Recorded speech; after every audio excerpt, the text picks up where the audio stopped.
Chandu brother, ನೀವು ಯಾಕೆ big ಬಾಸ್ಗೆ ಯಾಕೆ ಹೋಗೋದಿಲ್ಲ? ಬಿಗ್ ಬಾಸ್ ಸೀಸನ್ 9ರಲ್ಲಿ ಬಂದಿತ್ತು.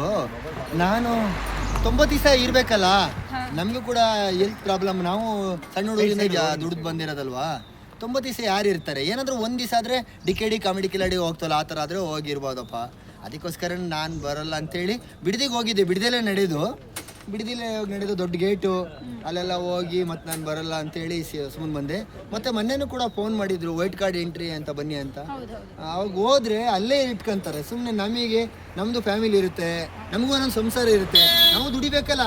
ನಾವೇನು ಬರೀ ಹಾಡು ಹೇಳ್ಕೊಂಡು ಡ್ಯಾನ್ಸ್ ಮಾಡ್ಕೊಂಡು ಬಂದಿರಲ್ವಲ್ಲ. ನಾವು 10 ರೂಪಾಯಿ ಸಂಬಳದಿಂದ ವ್ಯವಸಾಯ ಮಾಡ್ಕೊಂಡು ಆಮೇಲೆ ಆಟೋ ಪೀಟಿಗೆ ಬಂದಿರೋದಲ್ವಾ.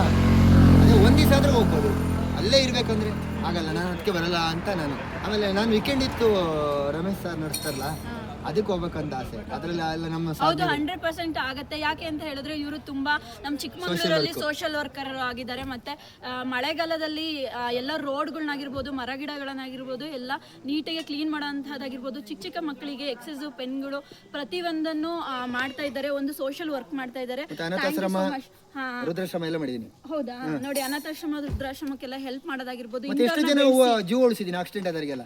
ನೋಡಿ ಹೌದು, ಅದಕ್ಕೋಸ್ಕರ ಇಂಥವ್ರಿಗೆ ಸಪೋರ್ಟ್ ಮಾಡಿ ಮತ್ತೆ ಬೆಳೆಸಿ. ಮತ್ತೆ ವೀಕೆಂಡ್ ವಿತ್ ರಮೇಶ್ಗೆ ಹೋಗ್ಬೇಕು ಅನ್ನೋದೊಂದು ಇವ್ರದ್ದು ದೊಡ್ಡ ಆಸೆ ಇದೆ. ಬೇಗ ಇವ್ರ ಕನಸು ನೆನಸಾಗ್ಲಿ ಅಂತ ಹೇಳ್ಬಿಟ್ಟು ನಾವು ಪ್ರೇ ಮಾಡೋಣ. Thank you so much. ಒಳ್ಳೆದಾಗಲಿ.